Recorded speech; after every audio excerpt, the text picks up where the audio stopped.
Flash spécial en retard d'une semaine. Un drame particulièrement improbable s'est produit le 7 janvier à Rio de Janeiro. Nous écoutons tout de suite notre envoyé un peu spécial sur place, qui y est en ce moment, et qui va nous expliquer le topo de la situation. C'est à vous, Chèvre. Bonsoir la Suisse, bonsoir les bras.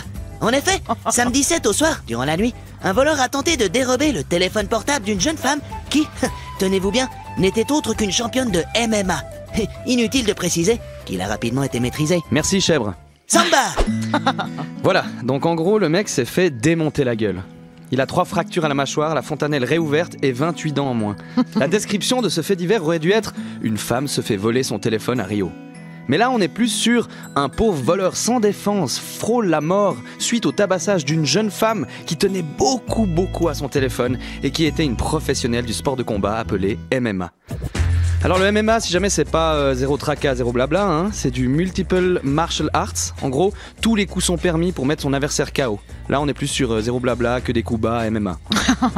Et le rapport de police dit que l'agresseur ignorait totalement qu'il essayait de voler le portable de la championne Poliana Viana, c'est son nom. Ça veut probablement dire viol polyvalent en brésilien. Et l'agresseur dit aussi qu'il était très content que la police arrive. Non mais, c'est pas de bol quand même. Non. Le pauvre type avait une chance sur 8 milliards de tomber sur cette femme.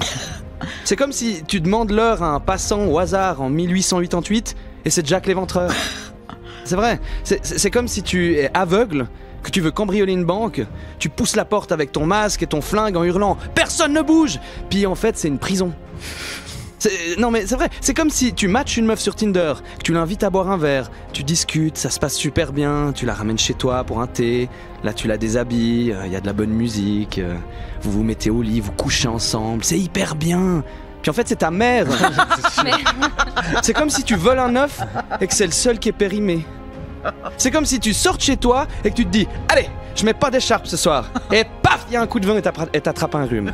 Non mais je te jure, c'est comme si tu cherches une babysitter pour garder tes enfants, mais tu sais pas lire. Alors t'appelles un numéro au hasard dans la liste des babysitters là, et sans le vouloir, tu engages Marc Dutroux pour s'occuper de tes enfants pendant que tu vas manger au restaurant des flammes-cuches avec tes copines du cours d'aquarelle. C'est l'enfer. C'est comme si tu vas aux champignons et que tu t'y connais pas bien aux champignons. T'en ramasses plusieurs, tu les renifles et là, BAM!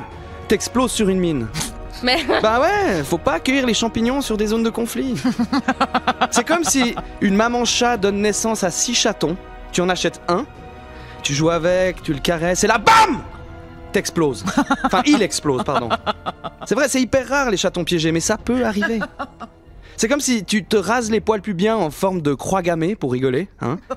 Ensuite, tu fais un discours mondialement diffusé en direct à la télé devant tous les dirigeants du monde et la zip. Il y a ton pantalon et ton slip qui tombent. Non mais c'est vrai, c'est comme si t'es en direct à la radio sans le savoir et que tu commences à dire des trucs super gênants sur Valérie, genre... Attention. Non, je vais pas le faire Valérie. Je sais quel sport tu pratiques et je tiens à ma vie.